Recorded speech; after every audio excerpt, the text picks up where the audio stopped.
राम राम मंडळी. तर मी आहे पूनम राठोड. तुम्हा सर्वांचं स्वागत आहे माझ्या या चॅनलमध्ये.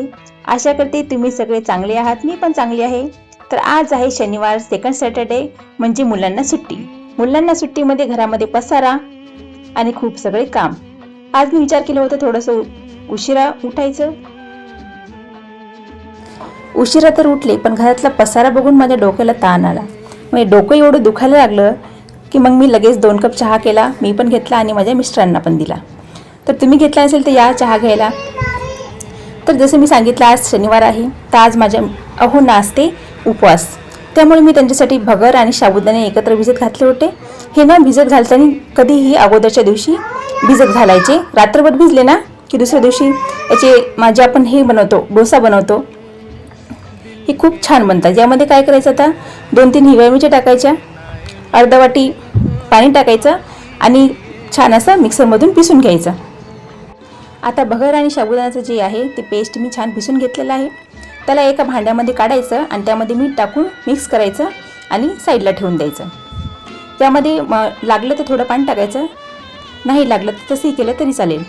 तर इकडे आता आमच्यासाठी मी डोसा बनवण्यासाठी इथे तांदूळ आणि सगळे जेवढे काही डाळ आहेत ते सगळे मी रात्रीच भिजत घातले होते आणि ते सर्वांना पण मी छान असे पिसून घेतले. हा जो डाळ आणि तांदळाचा जो डोसा आहे हा खूप हेल्दी असतो. मुलांची कसं शाळा असल्यामुळे त्यांना डाळ वगैरे त्यांच्या खाण्यामध्ये येत नाहीत. खूप जणांच्या घरी संध्याकाळच्या वेळेला डाळी वगैरे करत नाहीत. आणि हा जो मिक्स डाळीचा डोसा असतो ना, जो डोसा असतो ना, त्याला विकेंडमध्ये मुलांना आपण 1 किंवा 2 दिवस जरी दिला तरी त्यांची जी डाळीची कमतरता असते त्यांच्या शरीरामध्ये ती पूर्ण होते. तर मी दर विकेंडला असं डोसा बनवत असते. तर दुसरीकडे मी इथे आमटी पण बनवलेली आहे भगरच्या पराठ्यासोबत खाण्यासाठी, आणि एकीकडे मी आलू पण बॉईल करायला ठेवलेले होते. तर इथे मी डोसा भगरचा पराठा जो आहे तो मी बनवलेला आहे, कारण की आमच्या ओव्हनला जायचं होतं ड्युटीला. त्यामुळे पटापट मी त्यांचं अगोदर नाश्त्याचं बनवून दिलं आणि त्यानंतर आता मी आमच्यासाठी बनवणार आहे.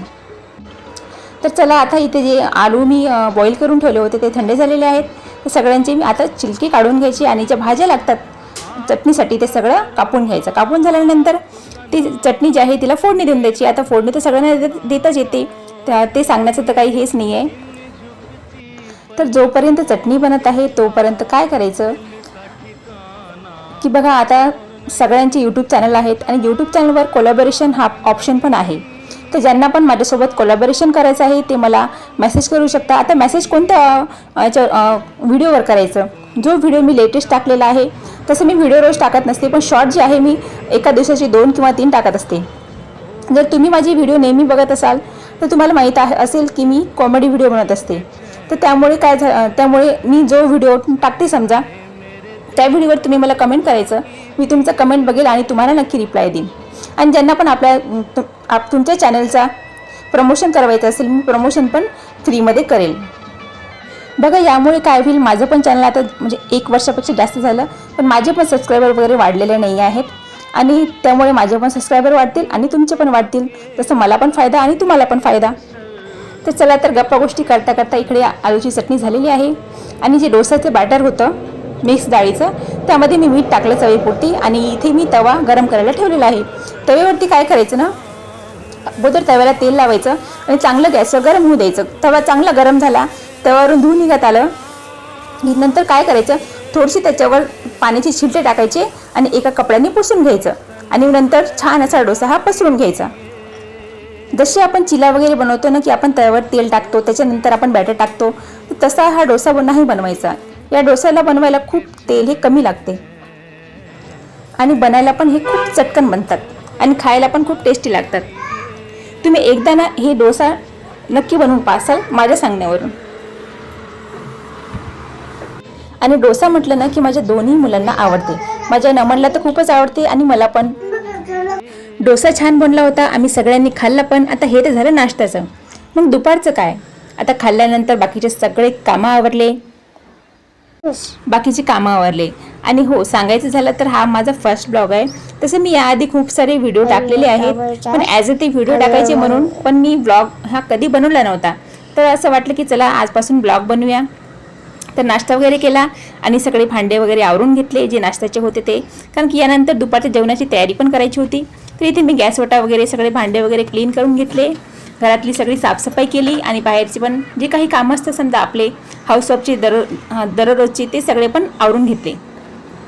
ते सगळे आवरून घेतल्यावर आता वेळ झाली, दुपारच झाली, 1 ते 2 वाजले होते मला सगळे कामं आवरायला. मुलं घरी असले की थोडं उशीर होऊनच जातो. तर आज मला बनवायचं होतं मटर पनीर. त्याच्यासाठी मी थोडासा 1 इंच अद्रकचा तुकडा तो घेतला, 2 कांदे घेतले, 2 टमाटर घेतले, लसूण घेतली 10-12 कळ्या. सगळ्यांना काय केलं, साफ करून घेतलं. आणि भाजीला जे जे लागते सगळे मी साफ केले आणि मिक्सरच्या जारमध्ये टाकून सगळ्यांचं एक ना असं बारीक असं पेस्ट बनवून टाकलं. तर तुम्ही ही मटर पनीरची रेसिपी कशी करता मला तुम्ही कमेंटमध्ये सांगा. आणि हे मला ब्लॉग जमत आहे की नाही हे पण तुम्ही मला कमेंट करून सांगू शकता.